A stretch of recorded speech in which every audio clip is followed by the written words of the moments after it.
آپ تو فل ممبر ہی نہیں ICC کے, تو اتنی جلدی مطلب ہمارے ایک محاورہ سا ہے وہ پہاڑی زبان میں نا کہ سوئی نہ تے جیر پلیاں, مطلب یہ ہوتا ہے کہ ابھی وہ بچہ اس نے دیا نہیں ہے, وہ جو ہوتا ہے نا ساتھ جس کور میں ہوتا ہے بچہ جس خول میں, وہ پہلے آ گئے. وہ افغانستان کی بات ہے کہ وہ جناب پہلے ہی ووٹ پہلے دے دی اس نے, ابھی اس کا نہیں تھا.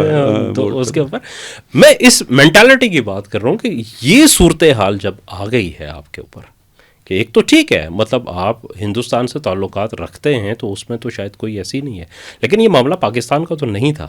چلے پاکستان کے ساتھ ان کی دشمنی ہے, دشمن کا دشمن چلے دوست ہو گیا, لیکن آپ اتنے ہو گئے ہیں کہ آپ جو ہے وہ پوری ہندوتوا گینگ جو ہے اس کا ایک پارٹ بن گئے ہیں وہاں پہ.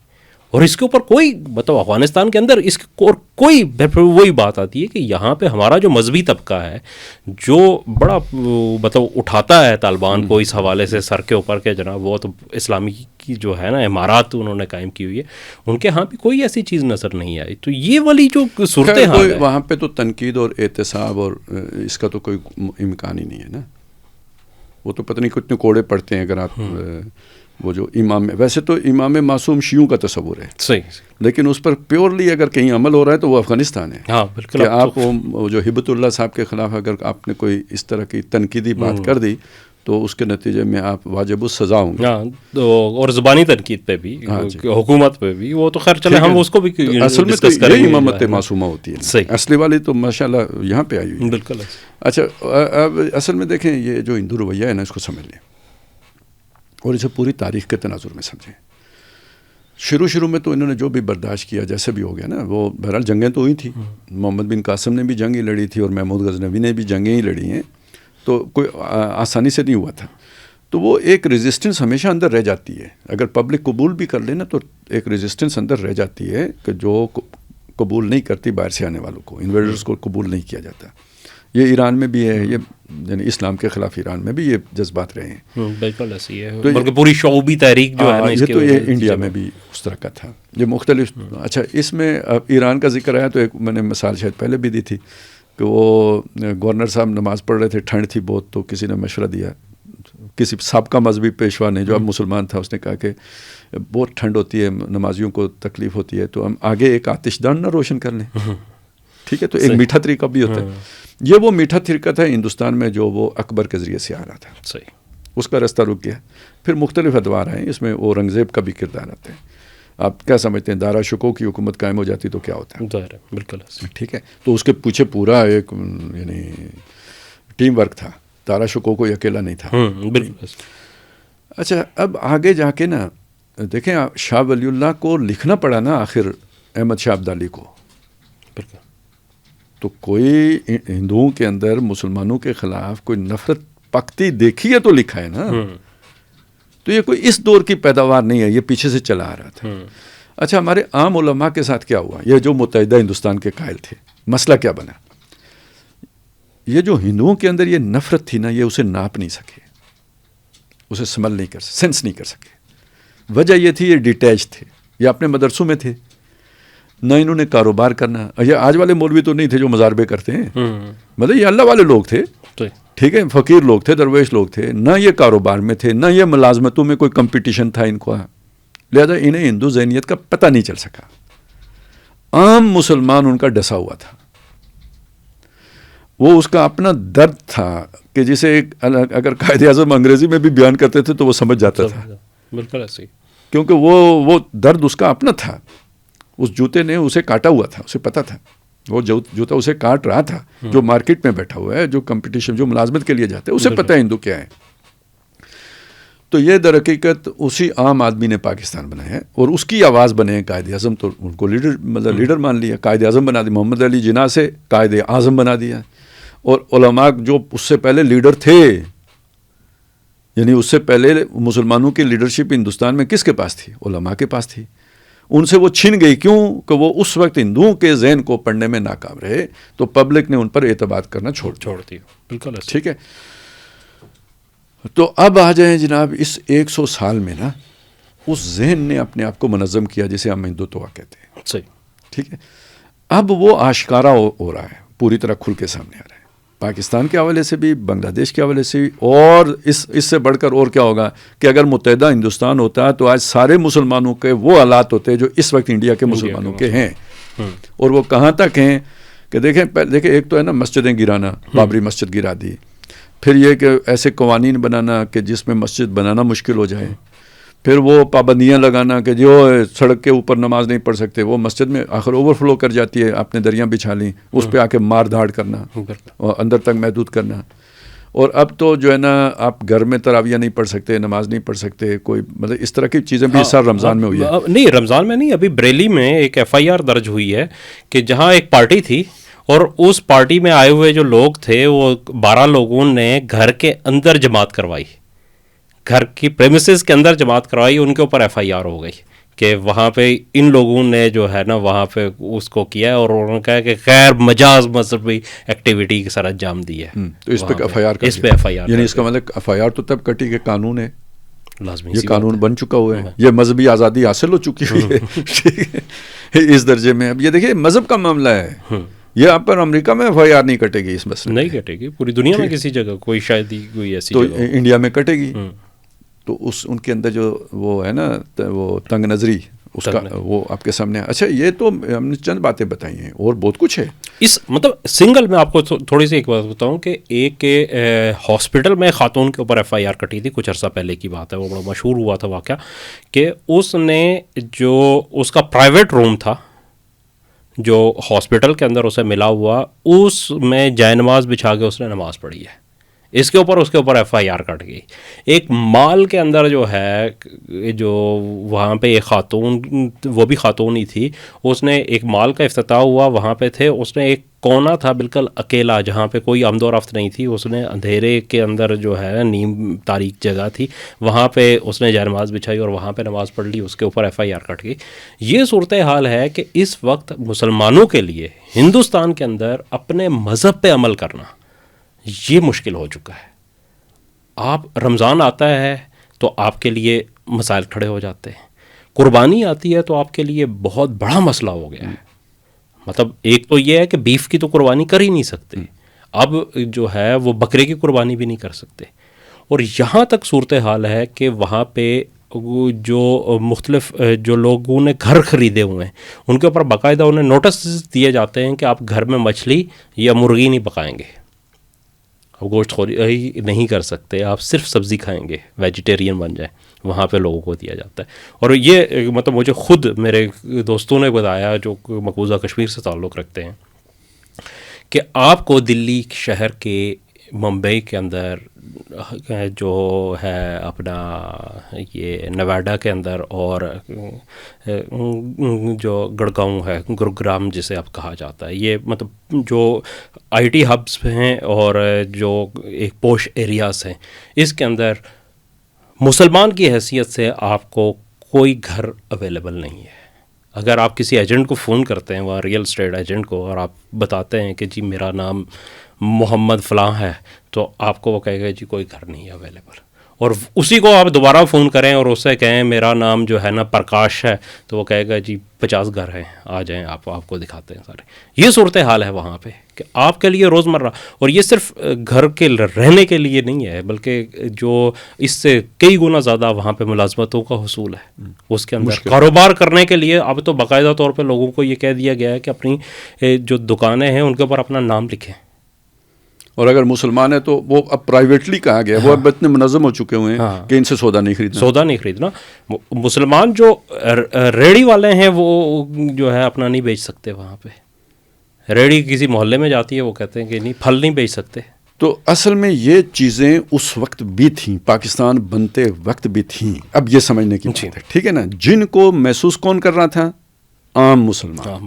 نہیں، علامہ اقبال کا خطبہ الہ آباد جسے کہتے ہیں، خالد صاحب اس کا ٹیکسٹ جو ہے آج موجود ہے، اس کو پڑھ کے دیکھیں.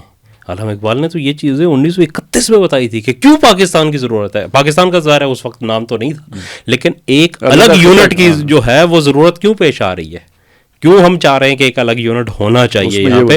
اس میں ساری وجوہات، اس کو پورا خطبہ جو ہے اس کا، ہمیں تو ایک لائن جو ہے نا صرف اس کو لے کے دینی طبقے کی بات کی. دینی طبقے میں بھی ایک بندہ تھا جس نے یہ بات کی ہے، وہ ہیں شیخ الہند محمود الحسن دیوبندی. بالکل صحیح. انہوں نے یہ بات کہی کہ لفظ استعمال کیا ابنائے وطن. دیکھیں یہ کتنا خوبصورت طریقے سے نا نفرت کا اظہار نہیں کیا. ابنائے وطن, وطن کے بیٹے. اب وطن کے بیٹے مسلمان بھی ہیں, وطن کے بیٹے ہندو بھی ہیں. تو وطن یہ جو ہے نا, یعنی ہمارے فورمز پر ان کا رویہ کچھ اور ہوتا ہے, لیکن یہ کہ مارکیٹ میں ان کا رویہ کچھ اور ہوتا ہے. اس کا مطلب وہ جانتے تھے ان کے رویے کو, وہ اس لیے کوشاں تھے کہ مسلمان ایک پلیٹ فارم پر جمع ہو جائیں, اور وہ چاہ رہے تھے کہ وہ ابوالکلام آزاد وہ جاندیدہ آدمی ہیں, وہ ان کو وہ یہ چیزیں سمجھ لیں گے.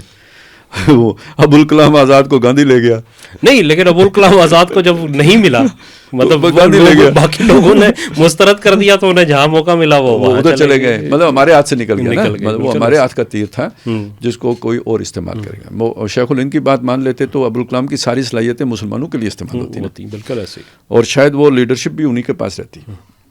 قائد اعظم تو کہیں 1930-32 کے بعد آئے, اور بالکل ایسے ہی ہے, یعنی مسلمانوں کی طرف یکسو ہو کے اس کے بعد آئے ہیں. بالکل.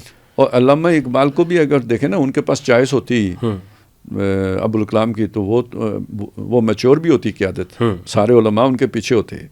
تو اب اقبال کیسے پھر قائد اعظم کو وہ سپورٹ کرتے ہیں. گیون سچویشن بھی ہوتی ہے نا جس میں دیکھ کر فیصلہ کرنا ہوتا ہے. تو میں کہنا صرف یہ بات چاہ رہا تھا کہ یہ جو شفٹ ہوا ہے نا, اس کا سبب یہ ہے, تو اور یہ کہ یہ ہندوؤں کے اندر یہ چیزیں پرانی ہیں, نہیں ہیں. یہ انہوں نے ریاست بننے کے بعد منظم کی ہے. پہلے اوپر جو ہے نا وہ رہا ہے ایک وہ لیئر کانگریس کی, لیکن کانگریس کے اندر بھی نیچے لیول پر ایسے لوگ موجود تھے. بالکل ایسے ہی ہے, ٹھیک ہے, وہ جو اس طرح متعصب تھے, لیکن انہوں نے رکھا ایک سیکولرزم کا بھرم دکھاوے کو. چہرہ روشن اندرون چنگیز سے تاریخ تر, یہ کانگریس تھی. وگرنہ آپ گاندھی کو دیکھیں نا, اندرا گاندھی کو, وہ کیا تھی؟ بالکل ایسے. ویسے تو وہ لبرل خاتون ہے, آزاد خیال ہے, تو 2 قومی نظریے کو خلیج بنگال میں ڈبو دیا ہے. ٹھیک ہے, ہندو دیوی بن کے آ گئی اب. بالکل. تو وہ سارا اندر سے درگا مائی تو اس کے لیے جو ٹائٹل یہ مطلب اندر سے وہ تھے, وہ اوپر انہوں نے وہ لبرلزم کا وہ چڑھایا ہوا تھا. تو اب ہندوستان کا وہ اصلی چہرہ جس نے پاکستان بنایا تھا وہ مودی کی صورت میں سامنے آیا نا. کسائی گجرات کا اور بی جے پی, اس ہندوتوا کی سیاسی چہرہ, ہندوتوا کا سیاسی چہرہ بی جے پی ہے نا. تو یہ اب اچھا, اب وہ ہوا کیا, یہ چیز سمجھ لیں. پاکستان کو توڑ لیا, 2 قومی نظریہ واقعی بنگلہ دیش میں آپ کہیں گے نا, بنگلہ بھاشا تو 2 قومی نظریہ تو گیا نا, اس کی جگہ پہ بنگالی قوم پرستی نے, بنگالی قوم پرستی آ گئی. پیچھے یہ پاکستان رہ گیا. یہ لوگوں کو آج سمجھ نہیں آتی کہ آپ نے فلمیں دیکھ دیکھ کے کیا اپنا کباڑا کیا ہے. اور یہ بمبئی فلم انڈسٹری محض انٹرٹینمنٹ ہے یا اس کے پیچھے کوئی ایجوکیشن پروگرام بھی ہے, سوشل انجینئرنگ پروگرام بھی ہے. بالکل ایسے. ٹھیک ہے, تو وہ آپ سونیا گاندھی سے پوچھیں گے, وہ بتائے گی آپ کو کہ ہم نے پاکستان کو ون کر لیا ہے سوشلی. تو 2 قومی نظریہ وہیں نہیں ڈوبا تھا, خلیج بنگال میں ہی, وہ آپ کے جو ہے نا بحیرہ عرب میں بھی ڈوب گیا تھا. بالکل. تو ادھر کتنی وہ گڈی چڑھ گئی ہوگی, نفسیاتی طور پر مورال بلند ہو گیا. پھر جناب 9/11 کے بعد آپ لیٹ ہی گئے, اور کہنے کو امریکہ کے آگے لیٹے, حقیقت میں انڈیا کے آگے لیٹے. ہاں, عملاً تو یہی صورتحال تھی. کشمیر دے دیا آپ نے, وہ ذمہ جا کے عمران خان اور باجوہ کے پڑھا, دیا مشرف نے تھا. بے شک ایسے ہی, ساری ریزسٹنس اس نے ختم کی تھی, ریزسٹنس ختم کی تھی, باڑ لگانے کی, باڑ لگا خط دے دیا نا آپ. بالکل. تو کہنے کا میرا یعنی پاکستان ٹینکوں میں تیل نہیں ہے, یہ سارے کے بعد اب وہ تو گئے 7ویں آسمان کو کراس کر گئے. اور یہ مورالی کا فرق تھا, پاکستانی قوم کا مورال اور ان کے مورال کا, جو کرکٹ میں بھی ظاہر ہو رہا تھا. کبھی ہم انہیں جو ہے نا ہلنے نہیں دیتے تھے, اب جیت ہم سے جو ہے نا روٹ ہی گئی تھی. یہ تو وہ ذہن ہوتا ہے نا, مروب ذہن, دبا ہوا پسا ہوا, اور وہ کہ جو آپ ایک فاتح کا ذہن, اس میں اسی سے بہت بڑا فرق پڑ جاتا ہے. تو ہم ہر اعتبار سے ڈاؤن تھے, تو انہیں کھل کھیلنے کا موقع مل گیا مسلمانوں کے خلاف. وہ جو اندر خبث تھا, جو گندگی تھی, جو غلاظت تھی, وہ ساری ابل کے باہر آنا شروع ہو گئی. ادھر سے اللہ تعالیٰ نے کام الٹا پھیر دیا. ایک تو جو کچھ ان کے ساتھ ہوا وہ مئی میں ہو گیا. ابھی تک وہ ان کی دم اونچی اس لیے ہے کہ مودی نے جھوٹ بول کے انہیں تسلی دی ہوئی ہے کہ ہم جیتے ہیں. ہاں, وہ تو خیر ہے ہی, ٹھیک ہے نا, عقل تو اتنی ہی ہے. تو ایک تو یعنی یہ فرق پڑ گیا, اس سے پاکستان کو ایک بوسٹ مل گیا. وہ جو دبے ہوئے تھے وہ ایک انرجی بحال ہو گئی. اوپر سے بنگلہ دیش والا مسئلہ ہو گیا, آ ملے سینہ چاکانے چمن سے سینہ چاک ہے. یہ ان کی اس خبث کے ظاہر ہونے کا نتیجہ نکلا ہے نا. دیکھیں مطلب بنگالی آپ سے بھی ناراض ہوئے تھے تو آپ نے ان کو ڈیگریڈ کیا تھا, اس وجہ سے ناراض ہوئے تھے. جب وہی ڈسگریسفل ایٹیچیوڈ انہیں وہاں پہ نظر آیا تو وہ پھر انہیں اندازہ ہوا نا کہ ہم نے غلطی کی تھی. بالکل ایسے. ٹھیک ہے, تو وہ اب چیزیں ریورس ہو گئیں ساری, تو اللہ نے ادھر جوڑ پیدا کر دیا, اتفاق پیدا کر دیا. باقی انڈین مسلمان جو ہے نا وہ بھی کوئی زیادہ ہی نیشنلسٹ ہو گیا ہوا تھا, آپ کو پتہ ہی ہے ساری چیزوں کا. وہ بھی وہ اچھا اس نیشنلزم کی قیادت وہاں پہ مولوی صاحب ہی فرما رہے ہوتے تھے. ہاں آج تک وہی ہے, وہی کر رہے ہو. وہ زیادہ جو ہے نا ہندوز کے وفادار بنتے تھے ہندوؤں سے بڑھ کر. نہیں بلکہ خالد صاحب یہی چیز میں اس بات کو مزید آپ سے سمجھنا چاہ رہا ہوں کہ کیا چیز ہے جو کچھ اب تک ہو گیا ہے.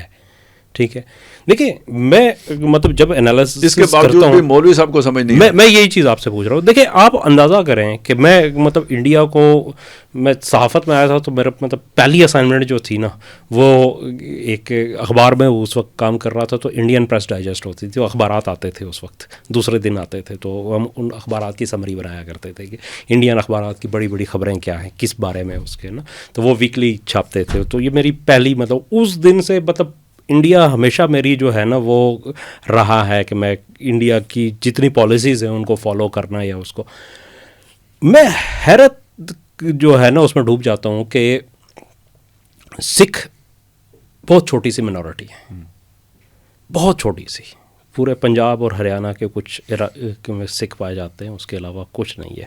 پورے ہندوستان کا وہ 2% کے قریب جو ہے وہ بنتے ہیں.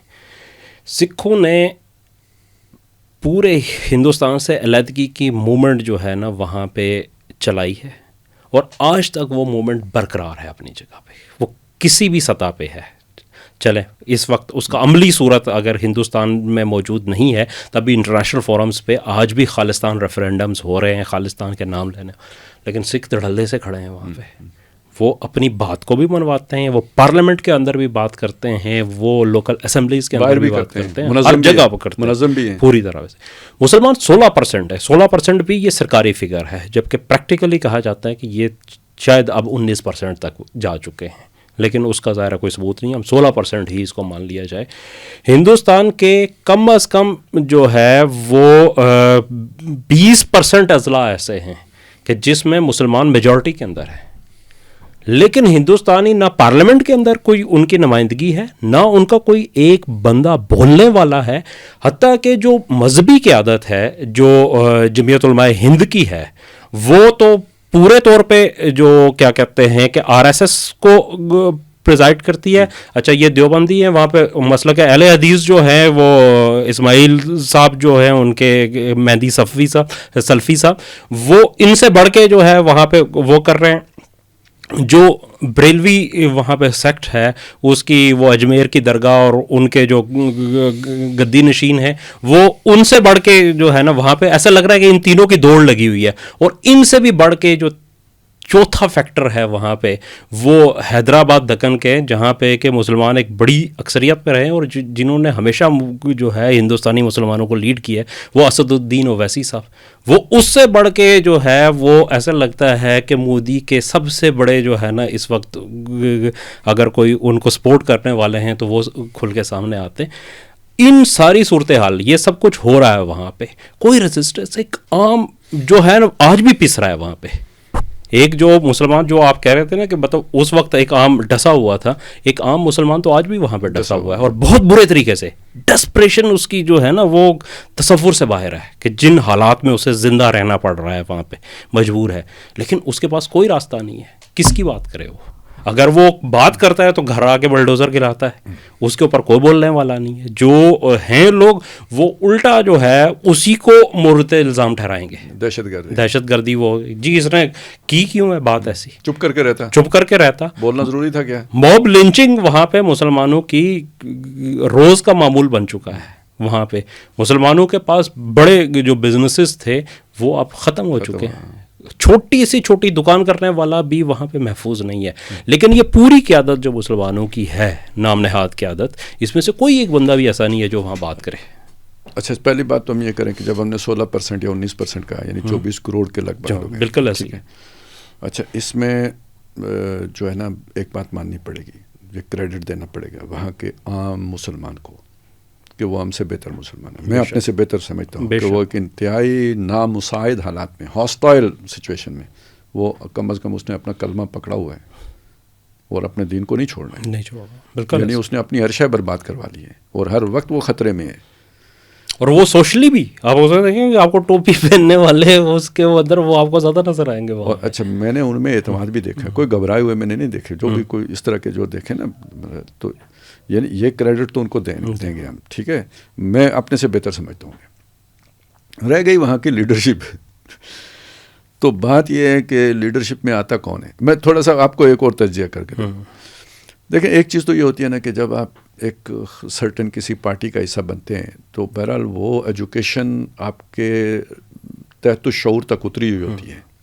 اور یہاں پہ یہ جو ہنگامہ تھا نا یہ دو قومی نظریے کا اور پاکستان کا, تو یہ جو لوگ جنہیں ہم کانگریسی کہتے ہیں تو ان کے وہ تو اس فکر پر سچے اپنے آپ کو سمجھتے تھے اور اس کے ساتھ مخلص بھی تھے. اب وہ ساری چیزیں جو ہے نا انہوں نے اگلی نسل کو پہنچائی ہیں, پڑھائی ہیں, سکھائی ہیں, تو وہ ان کے تحت شعور میں اتر گیا ہوا ہے کہ یہ فضول ملک ہے. ٹھیک ہے, یہ چیز ان کے جو ذہنوں میں ہے, ہمارے وہاں کے دینی لوگوں کی قیادت کے ذہنوں میں, اس کو سمجھ لیں کہ یہ ان کے اندر خوب اچھی طرح پیوست کر دیا گیا ہے. یہ بننا ہی غلط تھا. نہیں, پاکستان بننا غلط تھا یا ہندوؤں سے تھوڑا سا فاصلہ رکھنے کی سوچ ہی غلط ہے؟ وہ اصل میں وہ ری ایکشن ہے نا کہ اصل میں ہندوؤں کے اندر یہ نفرت پاکستان بننے کی وجہ سے پیدا ہوئی ہے. ٹھیک, وہ ایکویشن یوں جا کے بنتی ہے نا. صحیح. اگر یہ نہ ہوتا اور یہ پاکستان یوں نہ کرتا تو یہ ہندو ہمارے خلاف یہ والے نہ ہوتے.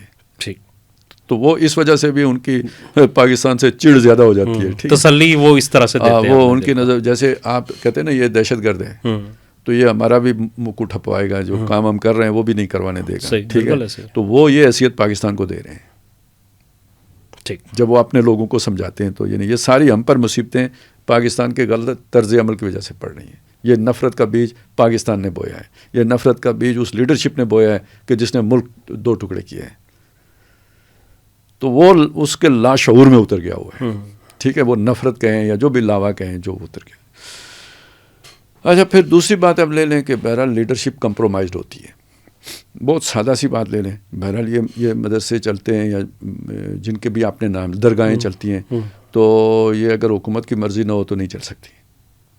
چندوں پہ چلتی ہے نا. چندے روکنا کوئی ناممکن تو نہیں ہوتا, رکاوٹیں کھڑی کرنا. جب اتنی رکاوٹیں ہیں تو ذرا سی حکومت رکاوٹ ڈالے تو نہ مدرسہ چلے تو نہ درگاہ چلے. تو بندہ سوچتا ہے جو تھوڑا بہت نیکی کا کام کر رہے ہیں وہ تو کریں نا, تو چلیں. وہی وہ جو میں نے کہا نا, الا ان تتقوا منہم تقا, وہ اپنے آپ کو اس فتنے سے بچانے کے لیے تھوڑا سا لوبریکیشن کا عمل کوئی چلے. جیسے ہم ٹرمپ کی کرتے ہیں تو وہ مودی کی کرتے تھے, وہ اس میں پھنسے ہوئے ہیں, ہم ٹرمپ میں پھنسے ہوئے ہیں. میں وہ بات آپ کو سمجھا رہا ہوں. یہ اس لیڈرشپ کی ایک خاص, سب کا یہ نہیں ہوگا لیکن کچھ لوگوں کا یہ بھی ہے.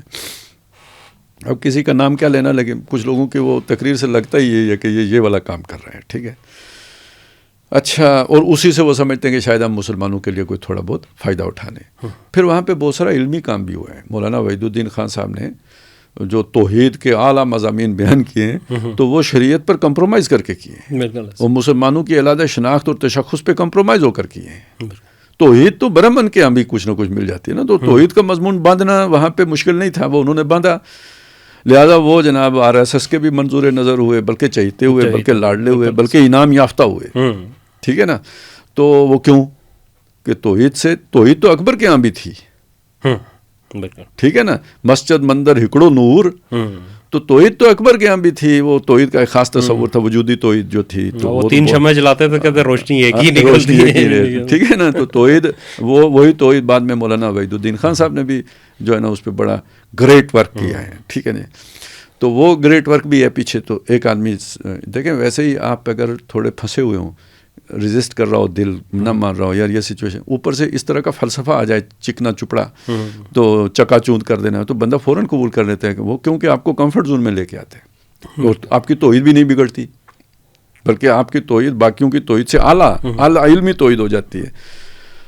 تو یہ اصل میں اسے ملحدانہ توحید آپ کہہ لیں اسے, یہ کس نسل کی توحید ہوتی ہے.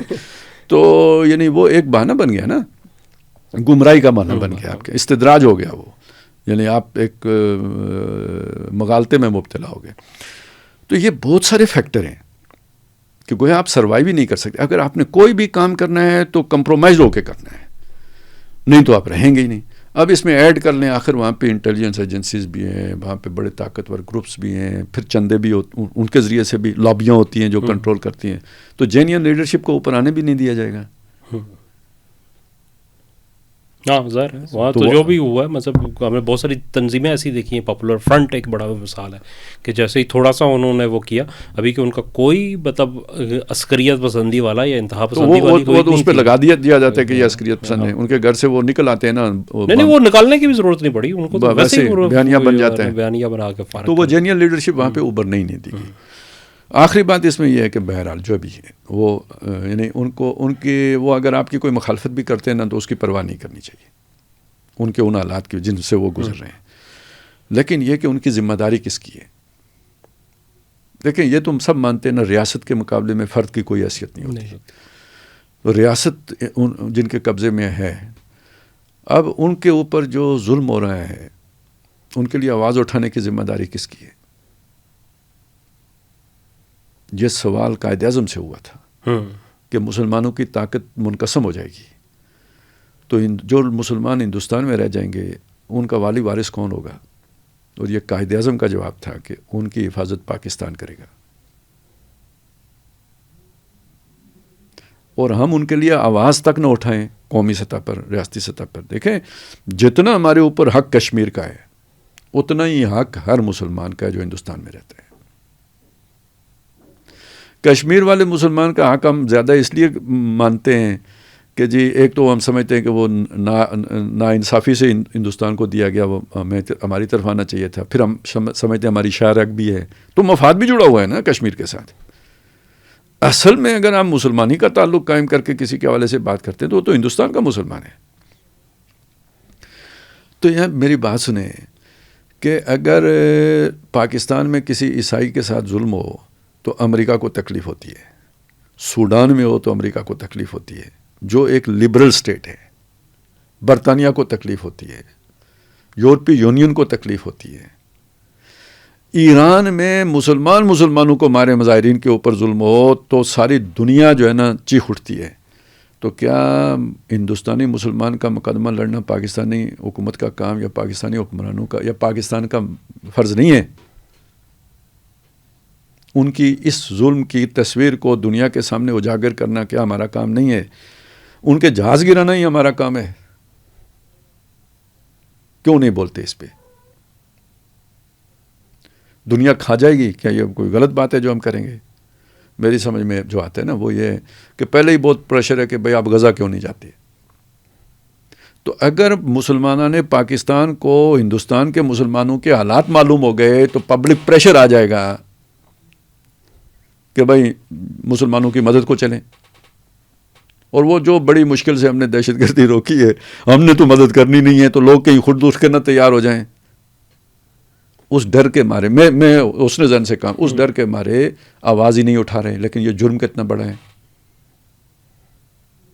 یہ تو ہر فورم پر. اور دیکھیں انڈیا کے خلاف ہمارے کتنا بڑا فائدہ ہے, دنیا میں انڈیا منہ دکھانے کے قابل نہ رہے کسی کو. تو ان کی آواز ہمیں بننا چاہیے. یہ پوچھو گی, جنگ نہ کریں ان کی خاطر, لیکن کم از کم ان کی مظلومیت کی کتھا تو دنیا کو سنائیں. یا بیانیہ جھوٹے بنانے میں لگے رہتے ہیں, سچا بھی کوئی بنا لیں, اس کا ثواب ہوگا, بلکہ ثواب دارین ہوگا. دنیا کا بھی فائدہ ہوگا, انڈیا پریشرائز ہوگا, آخرت کا بھی فائدہ ہے. تو میں اس معاملے میں ہندوستانی مسلمان کی نسبت سمجھتا ہوں کہ ہمارا اس وقت رول زیادہ اہم ہے. وہ تو پسے ہوئے ہیں, دبے ہوئے ہیں, مستضعفین, وہ جیل میں رہ رہے ہیں. وہ جیل میں تو آپ کو پتہ ہے شریعت بھی ساقط ہو جاتی ہے. تو ان سے ہم کیا گلہ کریں؟ وہ ہمیں گالیاں بھی دیں تو وہ ایک ایسی ماحول میں ہیں جہاں پہ ہو سکتا ہے اس گالی دینے سے ان کی جان بچ جاتی ہو. بالکل. اب تو یہ صورتحال ہے کہ کیمرہ لے کے جو ہے ہر جگہ پہ خصوصاً مساجد کے باہر جمع ہوتے ہیں اور لوگوں سے کہتے ہیں کہ بھارت ماتا کی جے کا نعرہ لگائیں, اور وہ پھر ریکارڈ کرتے ہیں. اور یہ بھارت ماتا کی جے کا اور یہ نہیں لگا, ہم آواز اٹھانے لگیں یہ بالکل رک جائے, جی, کیونکہ یہی فلمیں تو پھر ہم دنیا کو دکھائیں گے. بالکل. تو یہ ہے. چلیں خالد صاحب، بہت ایک ایسی صورتحال ہے کہ جس کے بعد الفاظ ختم ہو جاتے ہیں، اور واقعتاً شاید یہ ہم سب کی جو نااہلی ہے کہ ہم وہ ہندوستان کے مسلمانوں پہ جو بیت رہی ہے اس کو اس طریقے سے بیان کرنے دیکھیں ایک چیز مطابق دیکھیں، ہندوستان سے خبریں نہیں آ رہی، ظلم ہو رہا ہے نہیں آ رہی. غزہ سے خبریں آ رہی تھیں، ظلم دونوں جگہوں پہ ہو رہے ہیں، وہاں سے خبریں آ رہی تھیں. اسٹار لنک وہاں بھی دستیاب تھا. اس کا مطلب ہے وہ خبریں ہم تک پہنچانے کی اجازت تھی، جس کا مطلب ہے خاص طرح کا ریئیکشن ہمارے اندر کسی کو چاہیے تھا. یہ خبریں نہیں آ رہی ہیں تو ادھر سے آپ کو ڈر رکھ رہے ہیں نا. تو اب اگر آدمی سوچے، وہاں بندے کو سوچ کے ریئیکٹ کرنا چاہیے کہ آخر وہ خبریں میرے تک کیوں آنے دی گئیں اس ظلم کی، جس کے پیچھے کوئی مقاصد ہیں ہمارے دشمنوں کے. تو میں جو بھی فیصلہ کروں، ریئیکٹ کروں، سوچ کے کروں کہ وہ کیا چاہ رہے ہیں مجھ سے. اور یہ وہ جگہ ہے جہاں سے خبریں نہیں آنے دی جا رہی، تو یہاں پہ در حقیقت مجھے نہیں چاہ رہے کہ یہاں میں ریئیکٹ کروں. تو اگر ہی وہ ساری خبریں باہر آتی ہیں تو بہرحال آج اگر اسرائیل اتنا بدنام ہو گیا ہے نا اس ظلم کی وجہ سے، تو اس سے زیادہ بدنام انڈیا بھی ہو. ظاہر سی بات ہے. انڈیا کی تو خیر اس طرح کے روگ اسٹیٹ کے طور پر، ایک بدماش ریاست کے طور پر. بالکل ایسے ہی ہے، بالکل ایسے ہی ہے. اور مطلب اس میں ایک اور چیز اگر آپ دیکھیں کہ بنگلہ دیش کے اندر جو وہاں پہ پولیٹیکل انریسٹ تھا، اس کے نتیجے میں چند ایک ہندو بھی اس کی لپیٹ میں آئے، جو بنیادی طور پہ بحیثیت ہندو ٹارگٹ نہیں ہوئے، بحیثیت عوامی لیگ کے ہمدرد کے ٹارگٹ ہوئے. اس کے اوپر انڈیا نے اتنا بڑا بیانیہ بنا دیا کہ بنگلہ دیش کے اندر ہندو کے ساتھ ظلم ہو رہا ہے اور وہ ہو رہا ہے. لیکن ہندوستان کے اندر جو ہو رہا ہے، خدا نہ کسی مسئلے پر سندھ میں کچھ کسی ہندو خاندان، ایک خاندان کے ساتھ کوئی اونچ نیچ ہو جائے، ان کی کوئی لڑکی خود سے اسلام قبول کر لے یا لڑکا قبول کر لے تو طوفان آ جاتے ہیں. طوفان آ جاتا ہے. بالکل ایسے ہی ہے. تو یہ مسلمانوں پہ اتنے مظالم ہو رہے ہیں، کوئی بات ہی ہم نہیں کر پا رہے. بے شک یہ جو ہے نا، تو یہ بہت افسوسناک بات ہے. یعنی یہ مسلمانوں نے پاکستان کی ذمہ داری بنتی ہے. یعنی ہم تو ان کی لیڈرشپ کی بات کر رہے تھے، چلے ہماری مذہبی لیڈرشپ اس پہ کیوں نہیں بولتی؟ گلے پھاڑ پھاڑ کے فلسطین پہ تقریریں کر رہے ہوتے ہیں جہاں کوئی جا ہی نہیں سکتا. نہیں، اس کی ایک اور وجہ بھی ہے نا خالد صاحب. یہاں پہ اگر اس پہ بات کریں تو اس میں میرا تجزیہ مختلف ہے. مسئلہ یہ ہے کہ ہمارے ہاں جو مذہبی لوگ ہیں ان کے ڈانٹے جو ہے نا وہ ہندوستان کے مذہبی لوگوں سے، مطلب یہاں پہ دیوبند جو جتنا بھی ہے وہ سارا تو دیوبند سے اپنی آئیڈیالوجی کو لیتا ہے، اور وہ کہتے ہیں کہ نہیں ہندوستان میں تو کوئی ایسی چیز نہیں ہے. تو پھر وہ حضرت صاحب جھوٹے پڑتے ہیں نا. مسئلہ یہ ہے کہ بولیں گے تو وہاں پہ مسلمانوں کے اوپر جو ظلم ہو رہا ہے. ٹھیک ہے دیکھیں اتنا تو اپنے بزرگوں کے ساتھ ان کا وہ ہوتا ہی ہے، وہ جو ہے نا محبت کا تعلق. میں مانتا ہوں آپ کی بات کو، لیکن اگر وہ فلو آف انفارمیشن ہو پورا، اسے بند نہ روکا نہ جائے. اب مہتاب بھائی ہم نے یہ باتیں کی ہیں نا، تو ہو سکتا ہے کہ ہماری ریچ ہی کم ہو جائے. ہاں یہ تو ہوتا ہے. خیر انڈیا میں تو ویسے بھی بین ہے، وہ تو بین ادھر بھی ہو جاتا ہے. ظاہر ہے. ٹھیک ہے نا، مطلب اس لیے بھی لوگ یہ باتیں نہیں کرتے کہ ریچ بھی کم ہو جاتی ہے. تو میں صرف یہ کہہ رہا تھا کہ جب وہ فلو آف انفارمیشن ہو نا، پھر رائے عامہ بدل جاتی ہے. پھر اصل میں دیکھیں، وہ حضرت جی کا خیال کوئی وہ کرے گا جس نے سال میں ایک آدھ دفعہ حضرت جی سے ملاقات کرنی ہوگی، دست بوزی کرنی ہوگی. عام آدمی حق پرست ہوتا ہے. وہ اگر کسی جماعت میں بھی ہوتا ہے تو اللہ کی خاطر ہوتا ہے، وہ جماعت کی محبت میں نہیں ہوتا. تو وہ جب اتنا فلو آ رہا ہو نا ظلم کا، تو پھر آپ اس کے اگینسٹ بیانیہ نہیں بنا سکتے. وہ حضرت جی بھی نہیں بنا سکتے. حضرت جی جیت ہی رخصت ہو جاتی ہے، پھر وہ لگتا ہے، محسوس ہو جاتا ہے کہ یہ کمپرومائزڈ ہے، جیسے 1947 میں جیسے ہوا. بالکل ہے.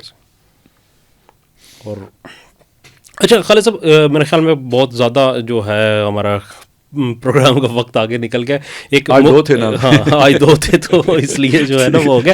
ایک آخر میں مختصر سی، افغانستان کے اندر ایک نیا جو ہے انہوں نے اپنا پینل کوڈ، جو تعزیراتی قانون، وہ نافذ ہوا ہے جنوری 2026 سے، جس میں پرانا جو تھا، جو وہاں پہ کرزئی کی حکومت میں بنا تھا، اس کو ریپلیس کیا ہے انہوں نے.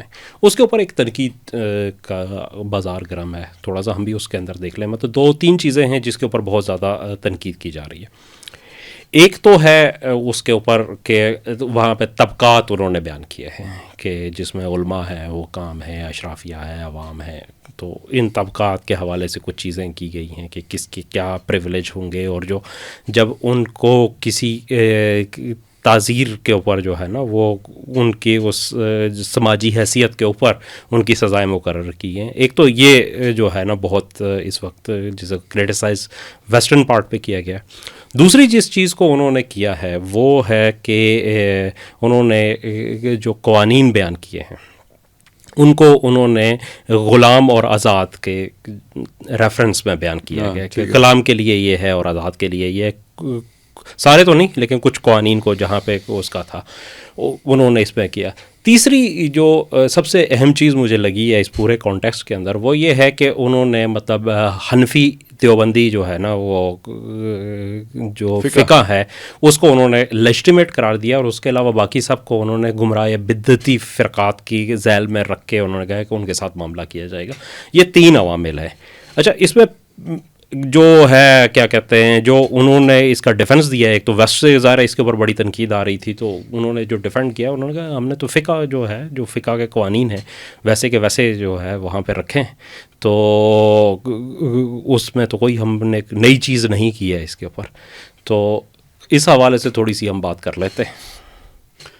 اچھا دیکھیں، یہ بھی مسئلہ اسی طرح کا ہے جیسے ہم نے وہ پیس بورڈ کو سائن کیا نا، تو جو ایکسٹریم کی آ رہی ہیں یہاں پہ بھی مطلب ان کا موقف ہے کیا اور اس کی تشریحات کیا ہو رہی ہیں، یہ 2 علیحدہ چیزیں. میرے خیال میں ایک مسئلہ تو دیکھیں نا ہمارے دینی طبقے کا ہے کہ وہ اپنے جو بھی ظروف و احوال ہیں ان کا خیال نہیں کرتا، کتابوں کا خیال کرتا ہے ادھر کیا لکھا ہوا ہے. مطلب ایک چیز بالکل ہی وہ ضرورت ہی نہیں ہے تو اس کو بھی زیر بحث لے آئیں گے. مطلب غلاموں کا مسئلہ ہے تو آج آپ کے پاس غلام ہے تو اس کو بیچ میں لانے کی کیا ضرورت تھی، تو وہ لے آئے.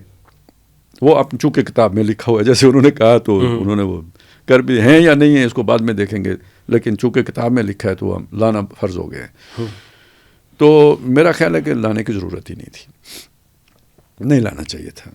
اور جو لے کے آئے اس کا یہ مطلب نکال لینا کہ وہ کہتے ہیں جی غلام بنانا جائز ہے، آپ بنا سکتے ہو جس کو مرضی غلام بناؤ، تو یہ کم از کم اس اعلامیہ سے مجھے نہیں لگتا کہ وہ یہ کہہ رہے ہیں کہ جی غلام بنانا جائز ہے.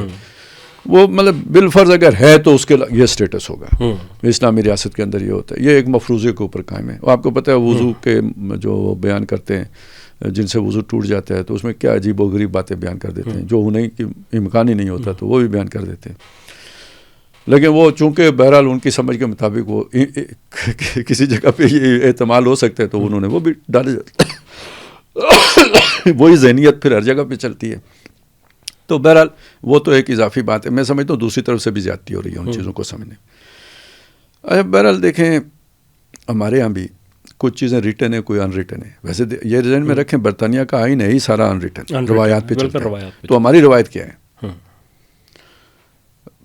پرویز مشرف کی ضمانت جو ہے نا کینسل ہو گئی، عبوری ضمانت کے اوپر تھا، عدالت کے احاطے میں موجود ہے. ظاہر ہے عبوری ضمانت میں آپ عدالت میں جا کے پیش ہوتے ہیں. ضمانت کینسل ہو گئی مطلب کیا ہے؟ گرفتار ہوگا. ضمانت کینسل ہونے کا مطلب گرفتاری ہے نا. بالکل ہوا نہیں. کون لے کے گیا اسے؟ طالبان اغوا کر کے لے کے گئے، رینجرز لے کے گئے. اسٹیٹ فورس ہے نا، ریاست کی فورس ہے نا. اس نے وہ قانونی کام کیا ریاست کی فورس نے؟ نہیں، غیر قانونی کام کیا. تو بس اتنا فرق ہے. جو ہمارے یہاں فوجی کا سٹیٹس ہے وہ وہاں مولوی کا سٹیٹس ہے. اچھا ویسے یہ ہر جگہ میں وہ کہہ رہا ہوں کہ ریٹن بھی ہے. مثلا ہمارے ممبر پارلیمنٹ جتنے بھی ہیں، میں ادھر آ رہا تھا، ٹھیک ہے نا، وی آئی پی پروٹوکول ہوتے ہیں، ٹھیک ہے، وہ ہم اسے جسٹیفائڈ کرتے ہیں.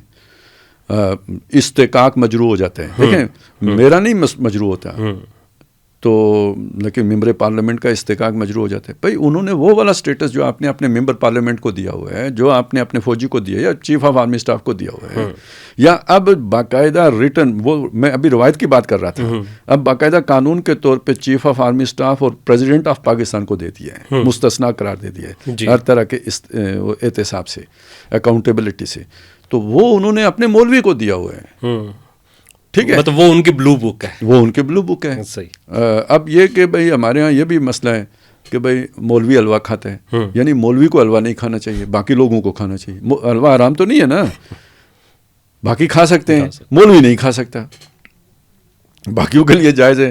حالانکہ مٹھائی کی دکانوں پہ جا کے پتہ کریں، کوئی ڈیٹا لیں تو زیادہ لوگ تو دوسرے مٹھائی لے کے جا رہے ہوتے ہیں. تو لیکن مولوی کو میٹھا بہت پسند ہے.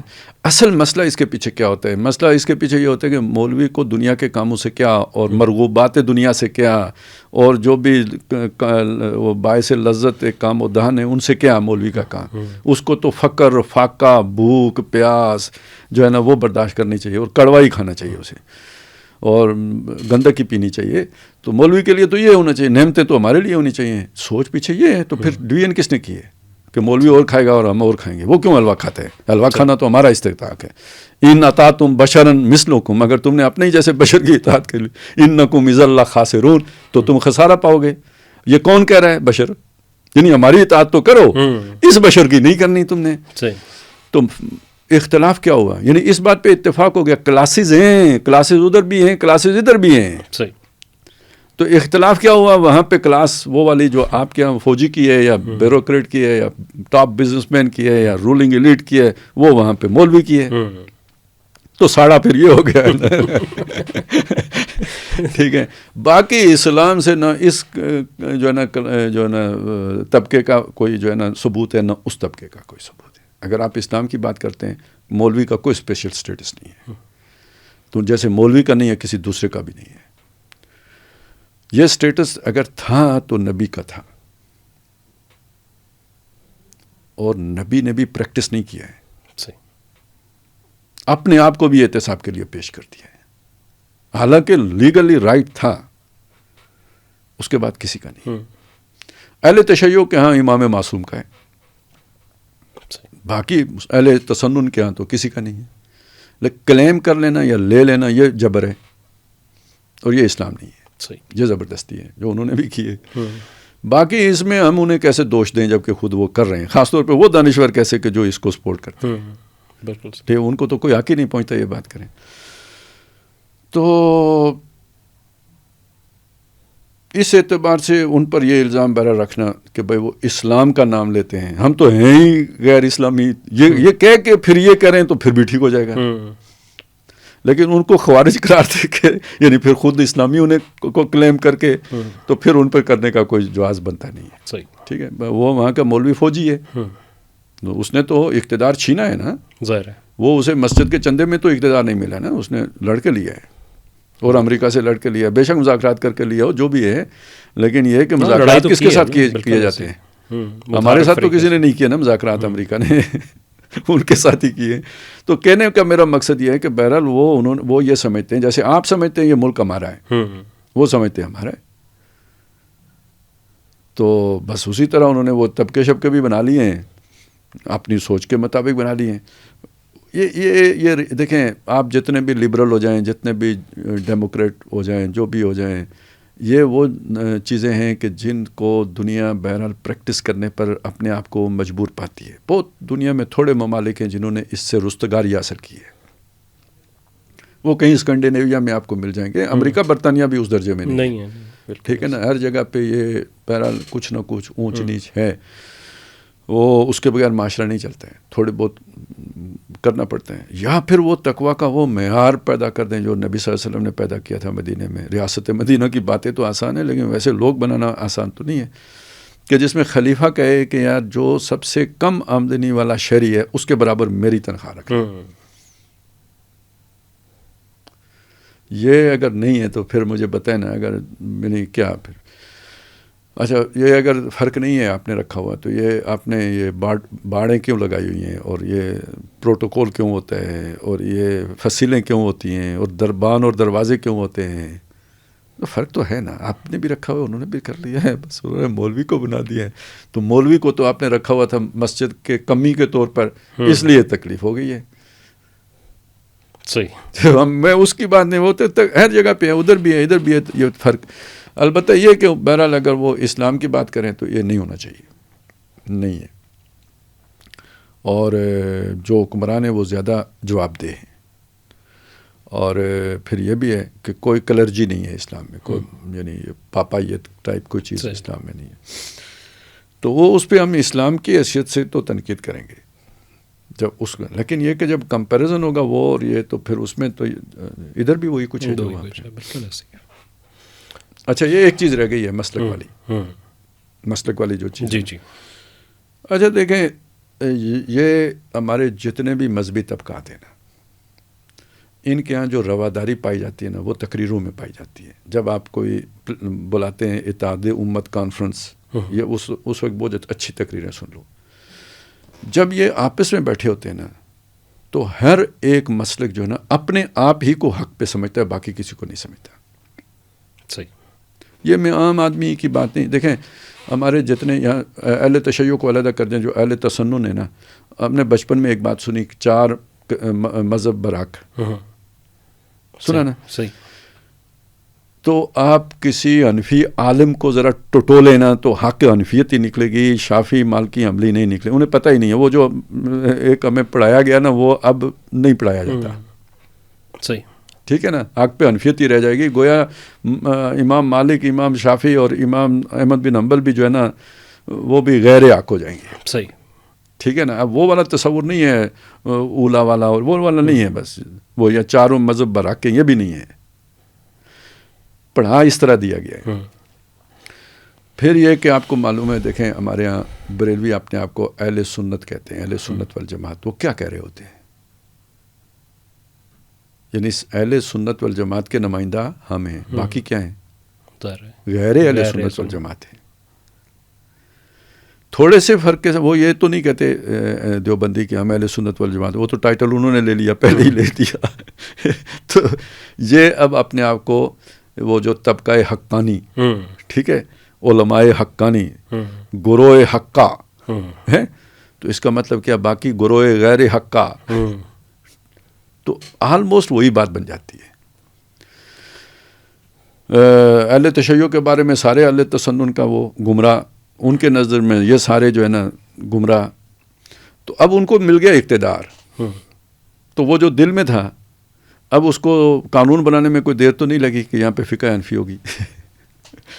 ایسے اس کے لیے یہ میں نے آپ کو پہلے بتایا، جو عبداللہ صاحب جب یہ چیف جسٹس تھے نا، جی جی، ملا عمر صاحب کے دور میں، تو ہم گئے تھے وہاں کابل میں، ان کے ساتھ ملاقات ہوئی تھی، اس قاضی القضاء تھے یہ، تو ان سے میں نے یہ پوچھا تھا کہ یہ آپ نے جہاں پہ جو ہے نا شریعت کا قوانین نافذ کیے ہیں، تو جو تھوڑا بہت فرق ہے اہل تشیع اور ہماری شریعت میں، اور ان کے نکاح طلاق کے معاملات، روزہ کھولنا، یہ وہ، اس میں انہوں نے کہا یہاں سب کے لیے فقہ حنفی ہے، تو یہ کوئی نئی بات نہیں ہے، یہ پرانی بات ہے۔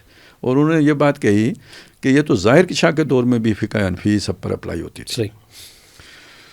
اچھا ہمارا کوئی اچھا دور بھی گزرا ہے مسلمانوں کا، جس میں بڑی وسعت تھی، بعض جگہوں پہ، بلکہ آپ نے وہ مضمون ایک لکھا تھا پورا، جی جی، کہ ہماری بعض ریاستوں میں حکمران جو تھے وہ اہل تشیع تھے، جی، لیکن انہوں نے اپنے علاقوں میں جو فقہ، چونکہ حنفی اکثریت میں تھے، تو انہوں نے فقہ اپنی ریاستوں کے اندر جو ہے نا حنفی نافذ کی ہوئی تھی۔ بالکل، بڑا مشہور ہے وہ دکن کے، وہ جونا خان کے نام سے جو مشہور حکمران تھے، ان کے ایک بحث ہے جو ان کے دربار میں ہوئی، اور وہاں پہ یہ باتیں آئی، تو اس نے کہا کہ کون سا مجھے بتاؤ کہ تعزیری قوانین جو ہیں اس کے اندر کہاں فرق ہے فقہ حنفی اور فقہ جعفریہ کے اندر؟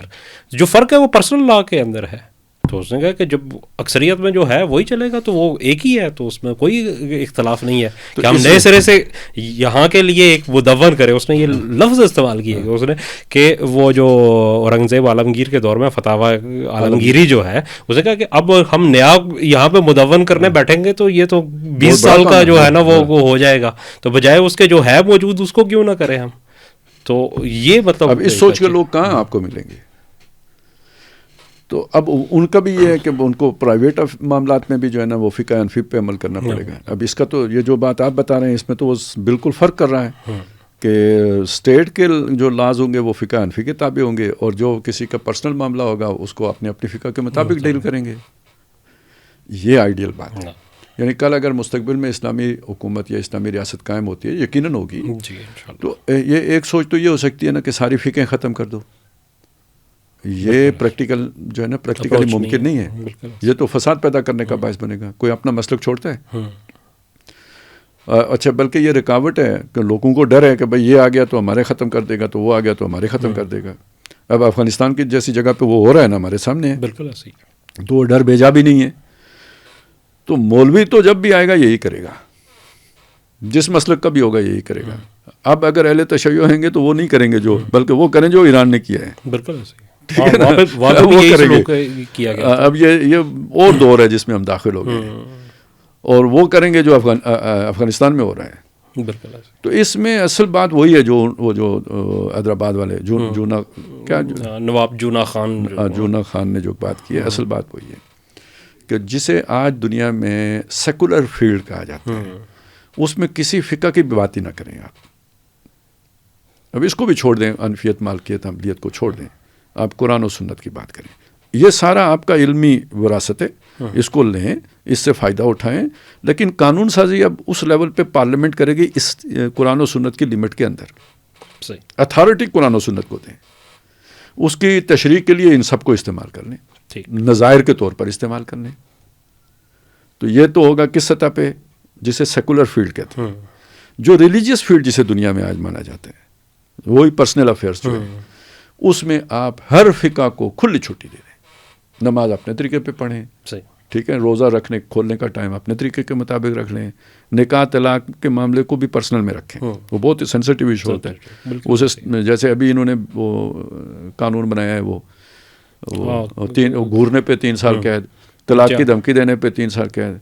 تو یہ گھر قوانین سے نہیں چلتے نا، اتنے زیادہ قوانین بنا لیں گے تو وہ جیسے آپ کے ادارے بیٹھ گئے ہیں، گھر بھی بیٹھ جائے گا. گھر بھی بیٹھ جائے گا. اور مطلب ویسٹ سے جہاں سے یہ کاپی کیا گیا وہاں پہ ہو چکا ہے، وہ بیٹھ چکے، ادارہ ہی برباد ہو جائے گا. خیر وہ دوسری بحث آ گئی. تو یہ جتنے بھی یہ پرسنل جو ہے نا چیزیں ہیں، قوانین جو درکار ہیں، وہ ہر ایک کو اپنی فقہ کے مقابلے میں مطابق آزاد کر دیں، رجسٹر کر لیں ہر ایک کو. اچھا کسی کا مطلب 2 کراس فقاز میں جو ہے نکاح ہو رہا ہے، تو پہلے دن طے کر لیں کہ نکاح کے موقع پر ہی کہ اس پر کون سی فقہ حاکم ہوگی. صحیح. کل کوئی مسئلہ بنتا ہے اس فقہ کے مطابق فیصلہ کر لیں. بالکل. تو یہ میرا خیال ہے وہ یعنی اسٹیٹ کی سطح پہ یہ معاملہ ہونا چاہیے. مذہب کو وہ واقعی ریاست کو غیر مذہبی ہونا چاہیے، دیندار ہونا چاہیے. دیندار کا مطلب یہ ہے کہ وہ سیکولر فیلڈ کے اندر اللہ رسول کی حاکمیت کو قائم کر لیں. باقی سب جو ہے نا وہ ہمارے ایک اسکالرز ہیں، ریسپیکٹفل گریسفل اسکالرز ہیں، ان کو وہ ریسپیکٹ اور گریس ملنا چاہیے کہ ان کی آراء کو وزن دیں گے، لیکن فیصلہ آج کے حالات کے مطابق ہمارے نمائندے کریں گے. صحیح. تو یہ میرا خیال ہے یہ بیسٹ جو ہے نا وہ سولوشن ہے اس کا. لیکن اگر آپ کوئی ایک فقہ کسی بھی جگہ پہ وہ کر دیں گے نا تو پھر وہ نہیں چلے. ہاں ظاہر سی بات ہے کہ اب اس میں اصل میں یہ آل سعود جو ہے نا، جی، یعنی ان کی وسعت کو ماننا پڑے گا.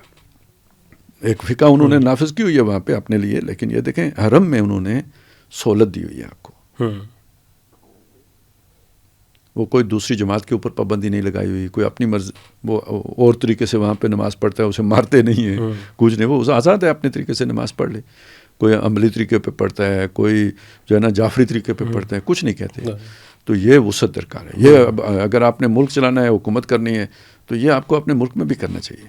بلکہ خالد صاحب اگر اسی معاملے کو لیں تو اس سے پہلے جو تھا تو خلافت عثمانیہ کے دور میں تو اور زیادہ وسعت، جو 4 مسئلے تھے، انہوں نے 4 مسئلے کر دیے تھے کہ سب جو ہے اپنی اپنی اس میں کر اس کے اندر وہ کر. اس کو لوگ جو ہے نا ایک اس کے طور پر بیان کرتے ہیں کہ جی یعنی اتنا اختلاف تھا، حالانکہ اسی کو وسعت کہتے ہیں.